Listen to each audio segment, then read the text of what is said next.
Hi friends, welcome back to my YouTube channel. Friends, ಎಲ್ಲರೂ ಹೇಗಿದ್ದೀರಾ? ನಾನಂತೂ ಚೆನ್ನಾಗಿದ್ದೀನಿ. ನೀವು ಚೆನ್ನಾಗಿದ್ದೀರಾ ಅಂತ ಅಂದ್ಕೊಳ್ತಾ ಇವತ್ತಿನ ಬ್ಲಾಗ್ನ ಸ್ಟಾರ್ಟ್ ಮಾಡ್ತಾ ಇದ್ದೀನಿ. ಇವತ್ತು ಬೆಳಗ್ಗೆನೇ ಬ್ಲಾಗ್ನ ಸ್ಟಾರ್ಟ್ ಮಾಡ್ತಾ ಇದ್ದೀನಿ. ಇವತ್ತು ಬಂದು ಬುಧವಾರ. ಎದ್ದ ತಕ್ಷಣವೇ ಬಾಗಿಲು ಕಸ ಗುಡಿಸಿ ಬಾಗಿಲಿಗೆಲ್ಲ ನೀರು ಹಾಕಿ ಇದೇ ನನ್ನ ರೊಟೀನ್. ಬೆಳಗ್ಗೆ ಎದ್ದ ತಕ್ಷಣವೇ ಸ್ಟಾರ್ಟ್ ಆಗೋದೇ ನಂದು ಇದೇ ರೊಟೀನು.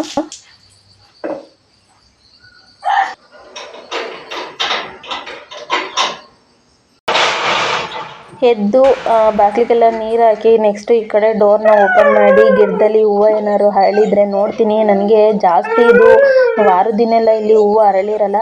ಮಿಕ್ಕಿ ಟೈಮಲ್ಲೆಲ್ಲ ಹೂವು ಅರಳಿರುತ್ತೆ. ನನಗೆ ಇವತ್ತು ಒಂದೆರಡು ಹೂವು ಸಿಕ್ತು. ಅದನ್ನು ತೊಗೊಂಬಂದು ಬಾಗಿಲಿಗೆ ಇಡ್ತಾ ಇದ್ದೀನಿ. ಈ ಥರ ಬೆಳಗ್ಗೆ ಟೈಮ್ ಒಂದೆರಡು ಹೂವು ಅರಳಿದ್ರೆ ಏನೋ ಒಂಥರ ಚೆನ್ನಾಗಿರುತ್ತೆ. ಬಾಗಿಲು ತೊಳೆದ್ಬಿಟ್ಟು ಬಾಗಿಲಿಗೆ ನೀರು ಹಾಕೋದಕ್ಕೆ. ಮತ್ತು ನೆಕ್ಸ್ಟು ಈಚೆಗೆ ಹಸು ಮತ್ತು ಆಡುಗಳನ್ನ ಕಟ್ಟಬೇಕು. ಮೊದಲು ಇಲ್ಲಿ ಕಸ ಗುಡಿಸ್ಕೊಂಬರೋಣ, ತುಂಬ ಕಸ ಇತ್ತು.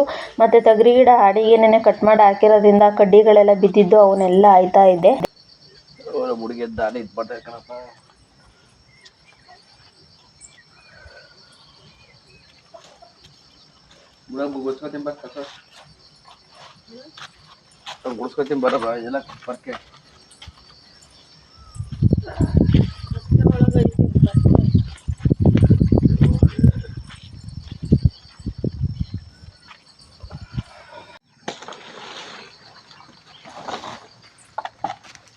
ಗೋಪೆ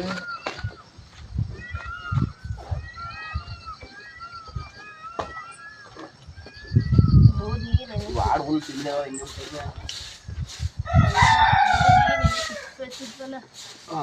ಅರಳಿಕೆ ಆಯ್ತು. ಕೈ ನೋಡ್ಕೊಂಡು ಆಯ್ತು. ಹಾಗೆಯೇ ಫ್ರೆಂಡ್ಸ್, ನಿನ್ನೆ ನಾನು ಚಿಪ್ಸ್ ಬೇಯಿಸಿದ್ನಲ್ಲ ಒಲೆಯಲ್ಲಿ, ತುಂಬಾ ಬೂದಿ ತುಂಬ್ಕೊಂಡ್ಬಿಟ್ಟಿತ್ತು. ಏನಂತ ಅಂದರೆ ಈ ಎಡಮಟೆಗಳು ಬರ್ತಾವಲ್ಲ, ತೆಂಗಿನ ಸಸಿವು, ಅವನ್ನ ಒಟ್ಬಿಟ್ಟೆ ನಾನು ಚಿಪ್ಸ್ನ ಬೇಯಿಸಿದ್ದು. ತುಂಬ ಒಲೆ ತುಂಬ ತುಂಬ್ಕೊಂಡ್ಬಿಟ್ಟಿತ್ತು ಬೂದಿಯ.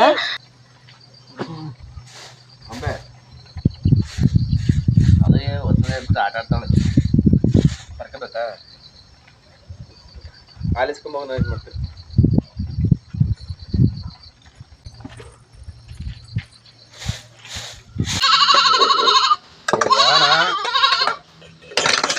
ಕಡಾದಿಲ್ಲ, ಅದು ಕಸ ಕೆರಿತಾವಿಲ್ಲಿ.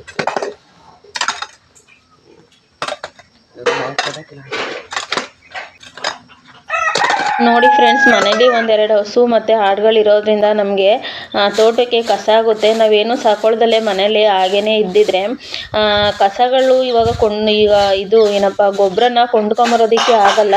ಇದನ್ನು ತಗೊಂಡೋಗಿ ನಾವು ತಿಪ್ಪೆಗೆ ಹಾಕ್ತೀವಿ. ಅದು ಕರಿಕೊಂಡು ಅಲ್ಲಿ ಮಳೆ ಬರುತ್ತಲ್ಲ, ಆವಾಗ ಕರಿಕೊಂಡು ಇದು ಗೊಬ್ಬರ ಆಗುತ್ತೆ. ಆವಾಗ ಇದನ್ನ ತೆಗೆದು ನಾವು ತೆಂಗಿನ ಸಸಿ ಹೊಲದೊಳಕ್ಕೆಲ್ಲ ಇದನ್ನು ಚೆಲ್ತೀವಿ.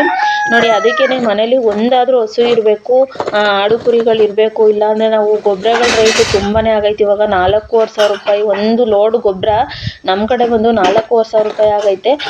ನಾವು ಗೊಬ್ಬರ ಹೊರಗಡೆಯಿಂದ ತರೋದೇ ತಪ್ಪುತ್ತೆ ಈ ಥರ ಮನೇಲಿ ಹಸು ಆಡುಗಳು ಸಾಕೊಂಡಿದ್ರೆ.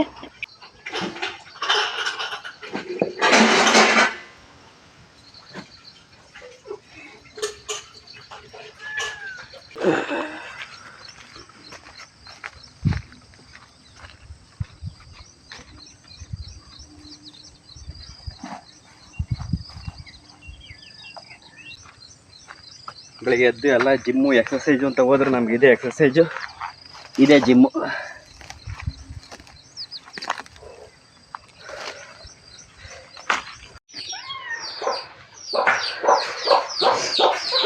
ಸರಿ,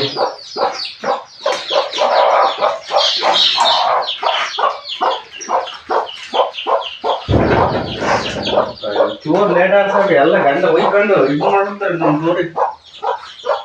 ತಡೆ ಗಾಡಿ ಗಂಡ ಬಿಟ್ಟು ಅದೇ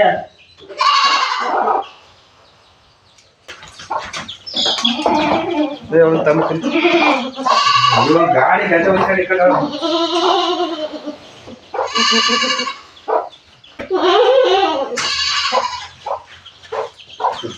ಚೂರು ಆಚೆ ಕಟ್ಟ ಸಾಕು.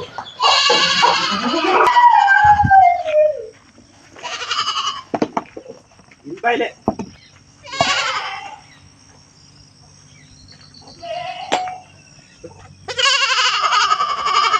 ಈ ಕಡೆ ಬಾರವಾ.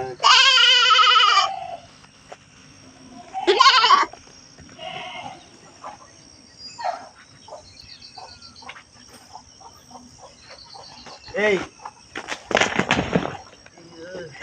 ತಡಿ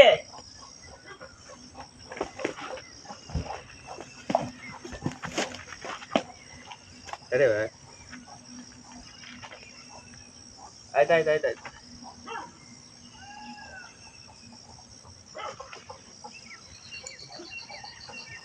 ಫ್ರೆಂಡ್ಸ್, ಇದು ಬಂದು ಹಸುದು ಮೂಗ್ದಾರ ತಿರುಗ್ಸಕ್ಕೆ ಹೋಗಿ ಅದು ಹಸು ಕೆಳಗೆ ಬಿದ್ದಿದ್ದು. ಇದನ್ನ ಒಂದು ವಾರಕ್ಕೊಂದ್ಸಲಿ ಹಸಿಂದು ಮೂಗ್ದಾರ ಇರುತ್ತಲ್ಲ ಅದನ್ನ ತಿರ್ಸ್ಬೇಕು. ಇಬ್ಬರಿದ್ರೆ ಆರಾಮಾಗಿ ತಿರುಗಿಸ್ಬೋದು. ಇವ್ರು ಒಬ್ಬರನ್ನೇ ಹಿಂಗೆ ಹಿಡ್ಕೊಂಡು ತಿರ್ಗ್ಸಕ್ಕೆ ಹೋಗ್ತಾರಲ್ಲ, ಅವಳು ಯಾವಾಗಲೂ ಅಷ್ಟೇ ಕೆಳಗೆ ಬೀಳ್ತಾಳೆ, ಸಿಗೋದೇ ಇಲ್ಲ. ಅದು ತಿರುಗಿಸ್ಲಿಲ್ಲ ಅಂದರೆ ಮೂಗು ಹಂಗೆ ಕೊಳ್ತು ಬಿಡುತ್ತೆ. ಅದಕ್ಕೋಸ್ಕರ ಅದನ್ನು ಮೂಗ್ದಾರನ ಯಾವಾಗಲೂ ತಿರುಗಿಸ್ತಾ ಇರಬೇಕು.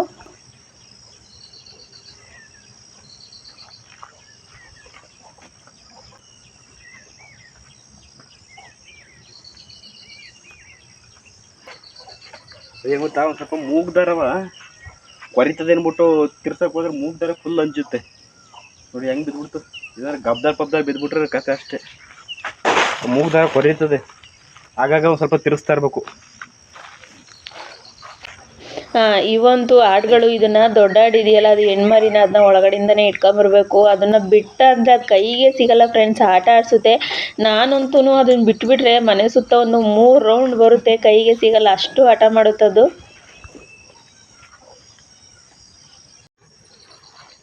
ಶಣ್ಮಗನೇ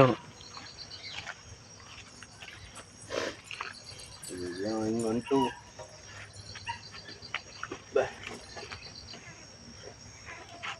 ಏಯ್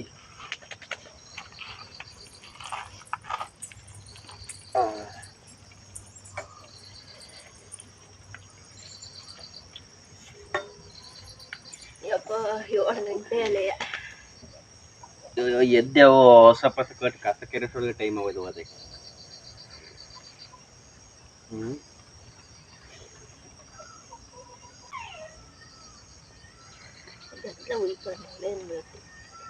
ಗಲ್ಲ ಅನ್ಬೇಕ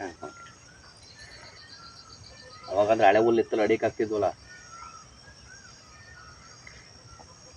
ಗಾಡಿ ಗಲೀಜು ಮಾಡ್ಕೊಂಡು ಇಲ್ಲೂ ಏನು ಹೊಸ ಮಾಡ್ಕೊಂಡಿಲ್ಲ, ಗುದ್ಲಿಲೆಲ್ಲ ಕರೆದು ಇದು ಮಾಡ್ಕೊಂಡಿದ್ದು.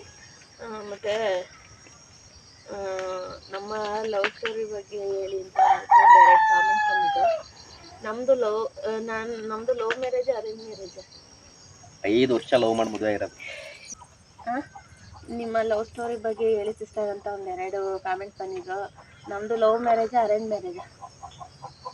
Love marriage. Love come arrange. ನಮ್ಮದು ಲವ್ ಕಮ್ ಅರೇಂಜ್ ಫ್ರೆಂಡ್ಸ್. 5 ವರ್ಷ ಲವ್ ಮಾಡಿ ಮದುವೆ ಆಗಿರೋದು.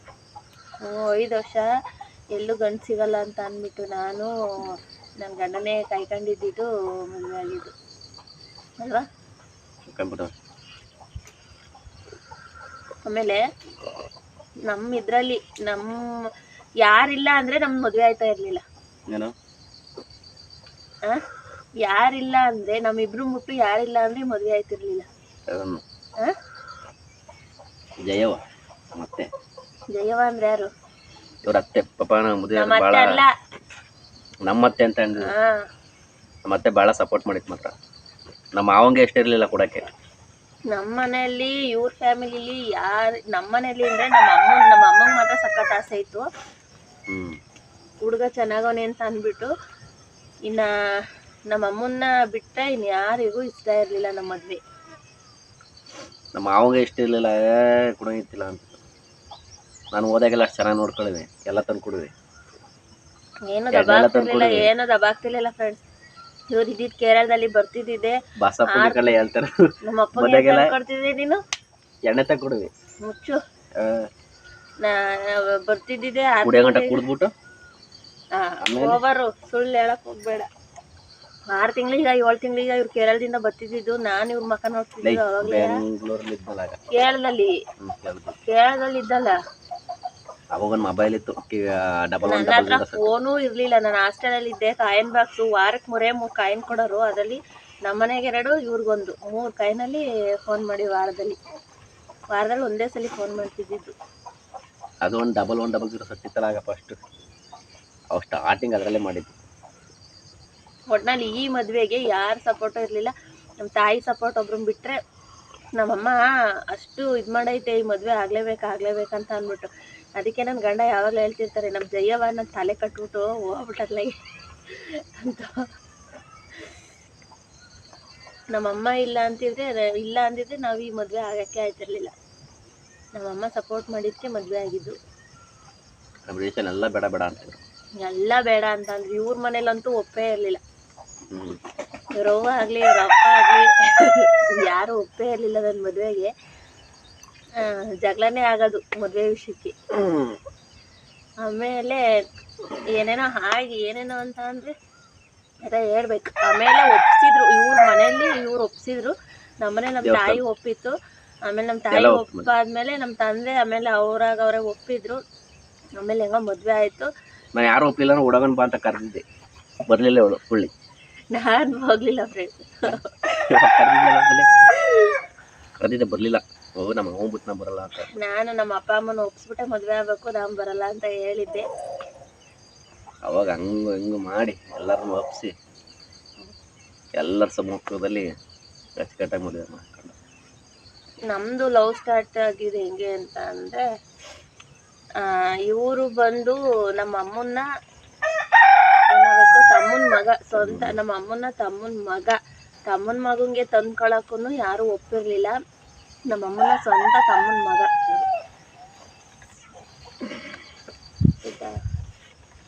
ತಿಂಡಿ ಏನಾರು ಮಾಡಿ ನೋಡ್ರಿ, ಟೈಮ್ ಆಯ್ತು, ನಾ ಇನ್ನೂ ಪಟಿಕೆ ಕಾಸಕ್ಕೆ ಇರ್ದಿಲ್ಲ. ಗೊಂಬೆ ಅಲ್ಲಿ ಮುದ್ದೆ ಗೊತ್ತಾಯ್ತು. ಬೈಲಿ ಗೊಂಬೆ ಗೊಂಬೆ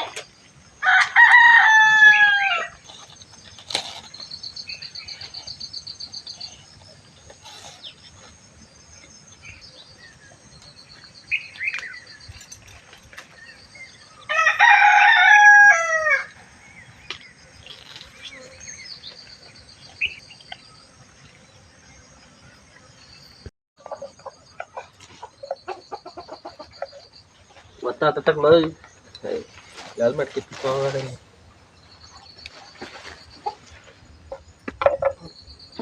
ಹೆಂಗ ಬಿಟ್ಕೊತ ಕಾಣಪ್ಪ. ಕ್ವಾಲಿಟಿ ತಾಳಲಿಲ್ಲ ಅಂದ್ರೆ ಹಂಗೆ ತಗೋಬೇಕು. ಕ್ವಾಲಿಟಿ ನೋಡ್ಬಿಟ್ಟು ಕ್ವಾಲಿಟಿ ಅಂದ್ರೆ ಬಿದ್ರು ಹೊಡೆದೋದಂತ,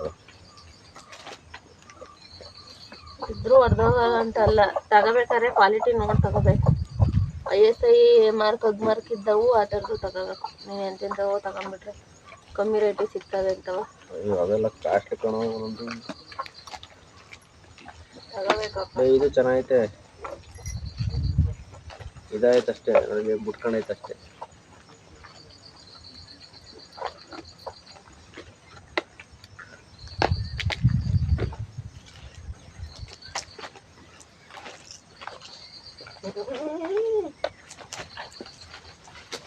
ಹೆಂಗ ಅಂಟಿಸ್ತೀಯದ ಅಂಟ್ಕೊಳುತ್ತೆ. ಇದು ಸೋಡಾ ಐತಲ್ಲ, ಸೋಡಾ ಸುರಿದು ಬಿಡೋದು. ಸೋಡಾ ಸುರಿದು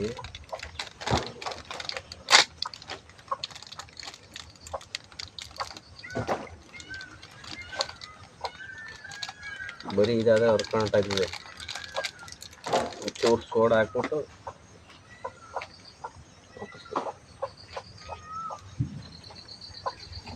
ಆಮೇಲೆ ಇನ್ನೊಂದು ಹೇಳಿ. ನನ್ನ ಮದುವೆ ಆಗ್ಬೇಕಾದ್ರೆ ನೀನು ಏನಂತ ಪ್ರಾಮಿಸ್ ಮಾಡಿ ಮದುವೆ ಆಗಿದ್ದೆ? ಏನಂತ ಹೇಳಿದ್ದೆ ಹೇಳು? ಏನೋ ಗೊತ್ತಿಲ್ಲಪ್ಪ. ಹೂ ನಂಗೆ ನೋಡ್ಕೊತೀನಿ ಮಾಡು. ಹೂವಲ್ಲ ಇವಾಗ ಹೂಕೋಸು. ಹೂಕೋಸು ನಾನು ಆವಾಗಲೇ ಎಷ್ಟೋ ಚೆನ್ನಾಗಿದ್ದೆ ಬಾ. ಏನಾಗಿದ್ಯಾ? ಅದೊಂದು ಭಾಷಣ ಬಿಡ್ತಾನೆ. ಅವಾಗ ಹಾಸ್ಟೆಲಲ್ಲಿ ಇದ್ದಾಗ ಹೆಂಗಿದ್ದೆ ನಾನು,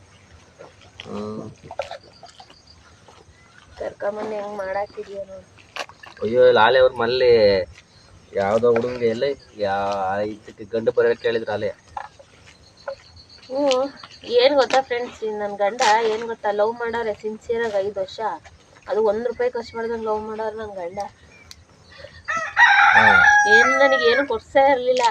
ಮತ್ತು ಫೋನ್ ವಾರಕ್ಕೊಂದ್ಸಲಿ ಫೋನ್ ಅಷ್ಟೇ, ಮೀಟು ಆಗ್ತಾ ಇರಲಿಲ್ಲ. ಏನಂದರೆ ಇವ್ರ ಕಡೆ ಯಾರು ಹೆಂಗೆ ಹೇಳ್ತಾರೆ ಹಂಗೆ ಕೇಳೋರು. ಎಂಗೇಜ್ಮೆಂಟಿಗೆ ಬರ್ತೀನಿ ಅಂತ ಅಂದರು. ಅವತ್ತು ಮಾತುಕತೆಗೆ ಬರ್ತೀವಿ ಅಂತ ಅಂದ್ಬಿಟ್ಟು ಡೈಲಾಗ್ ಹೊಡಿದ್ರು ನಮ್ಮಮ್ಮ. ನನ್ನ ತಮ್ಮನ ಮಗ ಅಂತ ಫಸ್ಟ್ ಟೈಮ್ ಮಾತುಕತೆಗಿನ್ನ ಮುಂಚೆನೇ ಚೈನ್ ಮಾಡ್ಸೋದು ಕೇಳು, ಉಂಗುರ ಮಾಡ್ಸೋದು ಕೇಳು, ಎಲ್ಲ ಮಾಡ್ಸಿಕೈತೆ. ಇವ್ರು ನೋಡಿದ್ರೆ ಎಂಗೇಜ್ಮೆಂಟ್ ನಾವು ಊಸುತ್ತಾವ ಎಂಗೇಜ್ಮೆಂಟ್ ಅಂತ ನಮ್ಮ ಮನೆಗಳಲ್ಲಿ ಹೇಳ್ಬಿಟ್ಟೆಲ್ಲ ಅರೇಂಜ್ಮೆಂಟ್ ಮಾಡ್ಕೊಂಡವ್ರೆ. ಈ ನನ್ನ ಗಂಡ ಯಾರೋ ಹೇಳಿರು ಇವ್ರ ಕಡೆ ರಿಲೇಷನರು ಅಂತ ಅಂದ್ಬಿಟ್ಟು ಮಾತುಕತೆಗೆ ಬರ್ತೀವಿ ಅಂತ ಹೇಳಿದ್ರು. ಆಮೇಲೆ ಮದುವೆನೇ ಕ್ಯಾನ್ಸಲ್ ಮಾಡಾಗ ಎಷ್ಟು 2 ತಿಂಗಳೇನೋ ನಾನು ಮಾತಾಡಿರ್ಲಿಲ್ಲ. 2 ತಿಂಗಳು ಎಷ್ಟು ದಿನ ಎಷ್ಟು 1 ತಿಂಗಳು 2 ತಿಂಗಳ ಮಾತಾಡಿರ್ಲಿಲ್ಲ. ನಾನು ಫೋನು ಮಾಡಿರಲಿಲ್ಲ. ಬೇಡ ಕೇಳ್ಬೇಡ ನಾನು ಬೇರೆ ಹುಡುಗನ ಮದುವೆ ಐತೀನಿ ಅಂತ. ನೀನೇ ಬೇರೆ ಹುಡುಗ ಮದುವೆ ಐತೀನಿ ನಿಮ್ಮ ಇನ್ನೇನು ಮತ್ತೆ ನೀನು ಯಾರ್ದೋ ಮಾತು ಕೇಳ್ಕೊಂಡು ಲವ್ ಮಾಡ್ದಾರು ಯಾವ ಮಾತುಕತೆನೂ ಮಾಡಲ್ಲ, ಇದು ಮಾಡಲ್ಲ, ಡೈರೆಕ್ಟ್ ಅದು ಹೋಗೋಣ ಮದುವೆ ಆಗೋಕ್ಕೆ ಅಂತ ಕರೆದ್ಬಿಟ್ಟು ಸರಿ ಮನೆಯವರೆಲ್ಲ ಎಂಗೇಜ್ಮೆಂಟ್ ಮಾಡಿ ಮದುವೆ ಮಾಡೋಣ ಅಂತ ಅಂದವ್ರೆ ಅಂತ ಅಂದ್ಬಿಟ್ಟು ಆಗ ಒಪ್ಕೊಂಡ್ರೆ ಮತ್ತೆ ಮಾತುಕತೆಗೆ ಬರ್ತೀವಿ ಅಂತ. ನೀನು ಎಷ್ಟು ಕೊಟ್ಟೆ ನನಗೆ? ಇವ್ರು 1 ರೂಪಾಯಿ ಇಲ್ಲ ನನಗೆ ಖರ್ಚು. ಅವಾಗೆಲ್ಲ ಇವರೇ ಕೊಡ್ಬೇಕಾಯ್ತು. ನನ್ನ ಗಂಡ ಲವ್ ಮಾಡಿದ್ರು ಏನು ಬಿಟ್ಟಿಲ್ಲ ಮನೇಲಿ. ವರದಕ್ಷಿಣೆ ಇಸ್ಕೊಂಡ್ ಮದುವೆ ಆಗವ್ರೆ.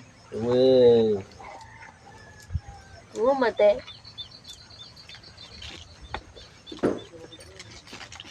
ಯಾವಾಗಿತ್ತು ಕಣ ವರದಕ್ಷಿಣೆ ಕೊಡ್ಬೇಕಾಯ್ತು. ನಾಚಿಕೆ ಆಗ್ಬೇಕು ನಿನ್ ಜನ್ಮಕ್ಕೆ. ವರದಕ್ಷಿಣೆ ತಗೊಂಡ್ ಮದ್ವೆ ಆಗಾರು ಆ ಸಂಸಾರ ನೋಡ್ಕೊಳ್ಳೋ ಯೋಗ್ಯತೆ ಇಲ್ಲ ಅಂತ ಹಂಗೇನು ಮುಗಿತಾರೆ ಮತ್ತೆ ಇಲ್ಲೇ ಬೇಕೆ ಹಂಗೆ ಬಾಯಿಗೆ ಹಾಕ್ಬಿಡ್ತೀನಿ. ಮತ್ತೆ ಇಲ್ಲ ಫ್ರೆಂಡ್ಸ್, ಇವ್ರೇನ್ ವರದಕ್ಷಿಣೆ ನಮ್ಮನೆ ಇವ್ರು ಕೇಳಿರ್, ನನ್ ಗಂಡ ಕೇಳಿರ್ಲಿಲ್ಲ. ನಾನೇನು 1 ರೂಪಾಯಿ ಕೇಳ, ನಮ್ಮ ಅತ್ತೆನೇ ಇಷ್ಟಪಟ್ಟು ನಮ್ಮಮ್ಮ ಇಷ್ಟಪಟ್ಟು ತಮ್ಮನ ಮಗ ಅಂತ ಹೇಳ್ಬಿಟ್ಟು ಮಾಡ್ಸಿದ್ದು. ಇವ್ರೇನ್ ಕೇಳಿರ್ಲಿಲ್ಲ. ಅವ್ರು ಕೊಟ್ರು ಓಕೆ, ಕೊಡ್ಲಿಲ್ಲ ಅಂದ್ರು ಓಕೆ. ಅಂದ್ರೆ 2 ಮಂತ್ಸ್ ಕೊಟ್ರು ಓಕೆ, ಕೊಡ್ಲಿಲ್ಲ ಅಂದ್ರು ಓಕೆ ಅಂತವ. ಆಮೇಲೆ ನಮ್ಮಮ್ಮ ಇವ್ರು ಕೇಳೋದ್ಕಿಂತ ಮುಂಚೆನೆ ಒಂದು ಚೈನು ಒಂದು ಉಂಗುರ ಎಲ್ಲ ನಮ್ಮಮ್ಮನೇ ಮಾಡಿಸಿತ್ತು, ನನ್ನ ತಮ್ಮನ ಮಗ ಚೆನ್ನಾಗಿರ್ಲಿ ಅಂತವ. ಆಮೇಲೆ ಆ ಚೈನು ಉಂಗುರ ಮಾಡ್ಸಿರೋದಕ್ಕೆ ಅದು ಅಯ್ಯೋ ಯಪ್ಪ, ಅದು ಎಷ್ಟೊಂದು ವಾದ ಆಗಿತ್ತು ಗೊತ್ತಾ. ಅವೆಲ್ಲ ಹೇಳ್ಕೋಬಾರ್ದು. ಕೆಲವರಿಗೆ ಉರಿ ಹತ್ಕೊಂಡ್ಬಿಟ್ಟಿತ್ತು. ಅಯ್ಯೋ ಇವನಿಗಾದ ಚೈನು ಉಂಗುರ ಮಾಡ್ತಾರೆ, ನಮಗೇನು ಮಾಡಿಸಿಲ್ಲ ಅಂತವ. ಇರ್ತವೆ. ನಾನು ಹಾಸ್ಟೆಲಲ್ಲಿ ವರ್ಕ್ ಮಾಡ್ಕೊಂಡು ಕರೆಸ್ಪಾಂಡೆನ್ಸಿಲ್ ನಾನು ಎಜುಕೇಷನ್ ಮಾಡಿಕೊಂಡು ನಾನು ದುಡ್ದಿದ್ದೀನಿ. ಅಂಥದ್ರಲ್ಲಿ ಕೆಲವರಿಗೆ ಹೊಟ್ಟೆ ಉರಿ ಬಂದ್ಬಿಟ್ಟಿತ್ತು, ನನ್ನ ಗಂಡಂಗೆ ಚೈನು ಉಂಗುರ ಮಾಡಿಸ್ತಾರೆ ಅಂತ ಅಲ್ವಾ.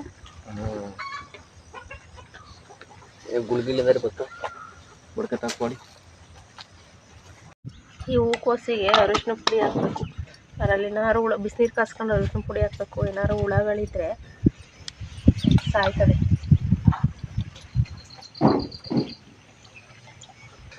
ಫ್ರೆಂಡ್ಸ್ ನೋಡಿ, ಸಿಂಪಲಾಗಿ ತರಕಾರಿ ಪಲಾವ್ ಮಾಡೋದಕ್ಕೆ ನಾನು ಟೊಮೊಟೊ, ಮೆಣಸಿನ್ಕಾಯಿ, ಬೆಳ್ಳುಳ್ಳಿ, ಶುಂಠಿ ಮತ್ತು ಹಸಿರು ಮೆಣಸಿನ್ಕಾಯಿ, ಕೊತ್ತಂಬರಿ ಸೊಪ್ಪು ಇಷ್ಟು ರುಬ್ಕೊಂಬಿಟ್ಟು ಬರ್ತೀನಿ. ಈರುಳ್ಳಿ ಕಟ್ ಮಾಡಿ ಇಟ್ಕೊಂಡಿದ್ದೀನಿ. ಮತ್ತು ಚಕ್ಕೆ ಲವಂಗ ಈ ಸ್ಪೈಸಸ್ ಬಂದು ನಾನು ಹಂಗೆ ಡೈರೆಕ್ಟಾಗಿ ಒಗ್ಗರಣೆಗೆ ಹಾಕ್ತೀನಿ.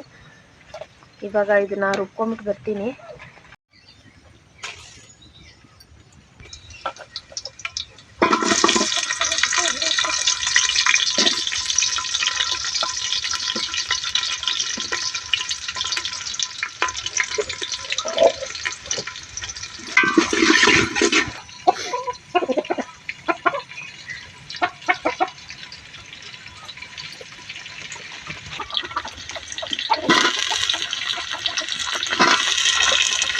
ಫ್ರೆಂಡ್ಸ್, ಇದು ಬಂದು ನಾನು ಎಣ್ಣೆ ಹಾಕ್ಬಿಟ್ಟು ಎಣ್ಣೆಗೆ ಸ್ಪೈಸಸ್ ಹಾಕಿ ಆಮೇಲೆ ಕಟ್ ಮಾಡಿರೋಂಥ ಈರುಳ್ಳಿ ಹಾಕಿ ಫ್ರೈ ಮಾಡಿ ಇವಾಗ ಕಟ್ ಮಾಡ್ಕೊಂಡಿರೋಂಥ ತರಕಾರಿನ ಹಾಕ್ತಾಯಿದ್ದೀನಿ. ಹುಳಿ ಚೋಟು ಒಂದು ಮಿಸ್ ಆಗಿದೆ. ಹುಳಿ ಚೋಟು ಇದ್ದಿದ್ರೆ ಇನ್ನೂ ಮಸ್ತ್ ಆಗೋದು ಪಲಾವು. ಇವಾಗ ಎಲ್ಲ ಫ್ರೈ ಮಾಡ್ತೀನಿ. ಆಮೇಲೆ ಏನಾಯ್ತು ಅಂದರೆ ಇವತ್ತು ಮಸಾಲೆನ ರುಬ್ತಾ ಇದ್ದೆ. ಸ್ವಲ್ಪ ಅರ್ಧಂಬರ್ಧ ರುಬ್ಬಿದ್ದೆ. ಅದೇನಾಯ್ತು ಅಂದರೆ ಒಂಥರ ಮಿಕ್ಸಿ ಜಾರ್ನ ಮುಟ್ಟಿದರೆ ಕರೆಂಟ್ ಶಾಕ್ ಹೊಡೆದಂಗೆ ಆಗ್ತಾಯಿತ್ತು. ಒಂದ್ಸಲ ಹೊಡೆದೇ ಬಿಟ್ಟು ಹಂಗೇ ಜುಮ್ ಅಂತ ಅಂದ್ಬಿಟ್ಟು ಹಸ್ಬೆಂಡು ಕೊಟ್ಟಿಗೆ ಕಸ ಕೆರಿತಾ ಇದ್ರು. ನಾನು ಕೂಗಿದ ತಕ್ಷಣ ಬಡ್ಕೊಂಡಿದ್ದ ತಕ್ಷಣ ಅವ್ರು ಬಂದು ಒಳಗಡೆ ಬಂದು ಏನಾಯ್ತು ಅಂತ ಇದು ಮಾಡ್ತಾಯಿದ್ರು. ನೋಡಿ, ಮಸಾಲೆ ಸ್ವಲ್ಪ ದಪ್ಪದಾಗಿ ಐತೆ. ಸ್ವಲ್ಪ ದಪ್ಪದಾಗಿ ಆಡಿಸಿದ್ದೆ. ಆಮೇಲೆ ಮತ್ತೆ ಆಡ್ಸೋದಕ್ಕೆ ಹೋಗಲಿಲ್ಲ. ಮಿಕ್ಸಿ ಏನೋ ಪ್ರಾಬ್ಲಮ್ ಆಗಿದೆ ಅಂತ ಅಂದ್ಬಿಟ್ಟು ಅದನ್ನು ಜಾರು ಮತ್ತು ಮಿಕ್ಸಿನ ಇವತ್ತು ರೆಡಿ ಮಾಡಿಸೋದಕ್ಕೆ ಕೊಟ್ಟು ಕಳಿಸ್ತೀನಿ. ಅದು ಸ್ವಲ್ಪ ದಪ್ಪದಾಗಿ ರುಬ್ಬಿದ್ನಲ್ಲ, ಅದನ್ನೇ ತೊಗೊಂಬಂದು ಹುಯ್ತಾ ಇದ್ದೀನಿ. ಮತ್ತೆ ರುಬ್ಬೋದಕ್ಕೆ ಹೋಗಲಿಲ್ಲ. ಈ ಒಲೆ ಮೇಲೆ ಅಡುಗೆ ಮಾಡೋಕ್ಕೆ ಸ್ಟಾರ್ಟ್ ಮಾಡಿದ್ಮೇಲೆ ನಮಗೆ ಗ್ಯಾಸ್ ಊಟನೇ ಇಷ್ಟ ಆಗ್ತಾ ಇಲ್ಲ ಫ್ರೆಂಡ್ಸ್. ಒಲೆ ಊಟನೇ ಅಭ್ಯಾಸ ಆಗೋಗ್ಬಿಟ್ಟಿದೆ. ನೈಟ್ ಹೊತ್ತು ಒಂದು ಟೈಮು ಗ್ಯಾಸ್ ಮೇಲೆ ಅಡುಗೆ ಮಾಡ್ತೀನಿ, ಇನ್ನು ಬೆಳಗ್ಗೆ ಟೈಮು ಇಲ್ಲೇ ಒಲೆಲೇ ಏನೋ ಒಂಥರ ಟೇಸ್ಟ್ ಬರುತ್ತೆ ಇಲ್ಲಿ ಒಲೆಲಿ ಅಡುಗೆ ಮಾಡಿದರೆ. ರೈಸು ಅಷ್ಟೇ ತುಂಬ ಚೆನ್ನಾಗಿ ಬೇಯುತ್ತೆ. ಅದೇ ನಾವು ಗ್ಯಾಸ್ ಮೇಲೆ ಕುಕ್ಕರಲ್ಲಿ ಹಾಕಿದರೆ ಅಕ್ಕಿ ಬಂದ್ಬಿಟ್ಟು ಒಂಥರ ಏನೋ ಒಂಥರ ಅವಲಕ್ಕಿ ರಬ್ಬರ್ ಥರ ಆಗುತ್ತೆ, ಇಲ್ಲಾದರೆ ಒಳ್ಳೆ ಹೂ ಥರ ರೈಸ್ ಬರುತ್ತೆ. ಅದಕ್ಕೆ ಇವಾಗ ಏನೋ ಗೊತ್ತಿಲ್ಲ, ನಾನು ಅದಕ್ಕೆ ಇಲ್ಲಿ ಒಲೆನೇ ಅಭ್ಯಾಸ ಮಾಡ್ಕೊಂಡ್ಬಿಟ್ಟಿದ್ದೀನಿ. ಸಾಕು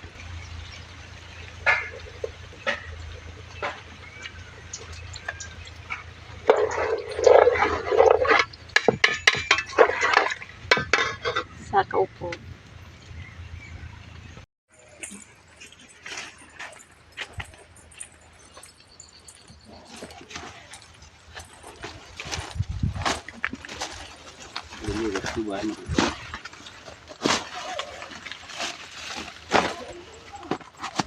ಹಿಂಡಿರ್ತಲ್ಲ ಈ ಮರಿಗಳು ನೆಟ್ರೆ ಹುಟ್ಟಲ್ಲ.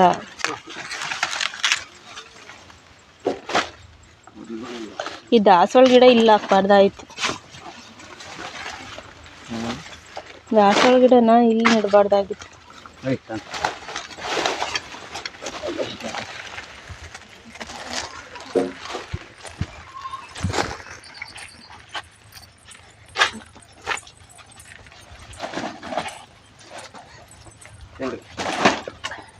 ಹುಲ್ಲೆ ಬಂತ ಬರೀ 10 ಇಂಚದಾಗಿ ಹೊಟ್ಟೆ ತೋರಿಸ್ಬೇಕು.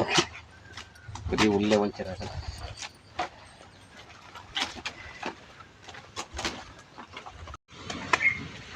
ನನಗೆ ಕೇರಳದಲ್ಲಿದ್ದಾಗ ಸ್ಟಾರ್ಟಿಂಗು ಮೊಟ್ಟೆ ಹೊಡೆಯಕ್ಕೆ ಗೊತ್ತಿರಲಿಲ್ಲಲ್ವ, ಮೊಟ್ಟೆ ಹೊಡ್ಕೊಡ್ದ ಅಂತ ನಿನ್ನೆ ಕರೀದು. ಈಗ ಮೇನ್ ಬಟ್ರ್ ಆಗಿದೆಯಾ ಕುಕ್ಕಿಂಗು. ಅವಾಗ ಮೊಟ್ಟೆ ಹೊಡೆಯೋಕೆ ಗೊತ್ತಿರಲಿಲ್ಲ ನನಗೆ.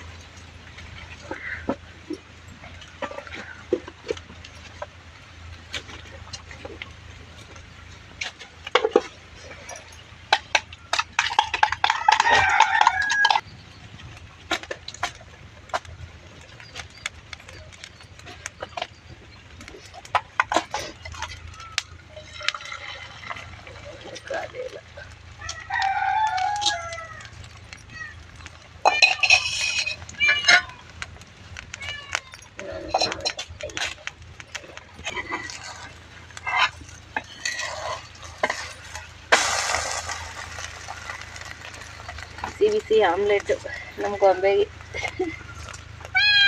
ಅಲ್ಲಿ ಬಂದು ಒಳಲೆ ಗೊಂಬೆ ಆಮ್ಲೆಟ್ ಬೇಕಾ? ಆಮ್ಲೆಟು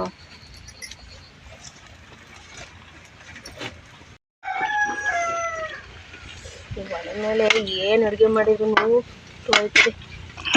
ಬಿಸಿ ಬಿಸಿ ಹಂಗೆ ಐತಾಯಿದೆ, ಸಿಡ್ಗದಂಗೆ ಹಾಕವೆ. ನಮ್ಮದು ಇವ್ರದ್ದೇ ಫಸ್ಟ್ ತಿಂಡಿ ಆಗಿ ಸಾಕು ಸಾಕು ನನಗೆ ಒಲೆ ರಾವ್ ಹೊಡಿತದೆ.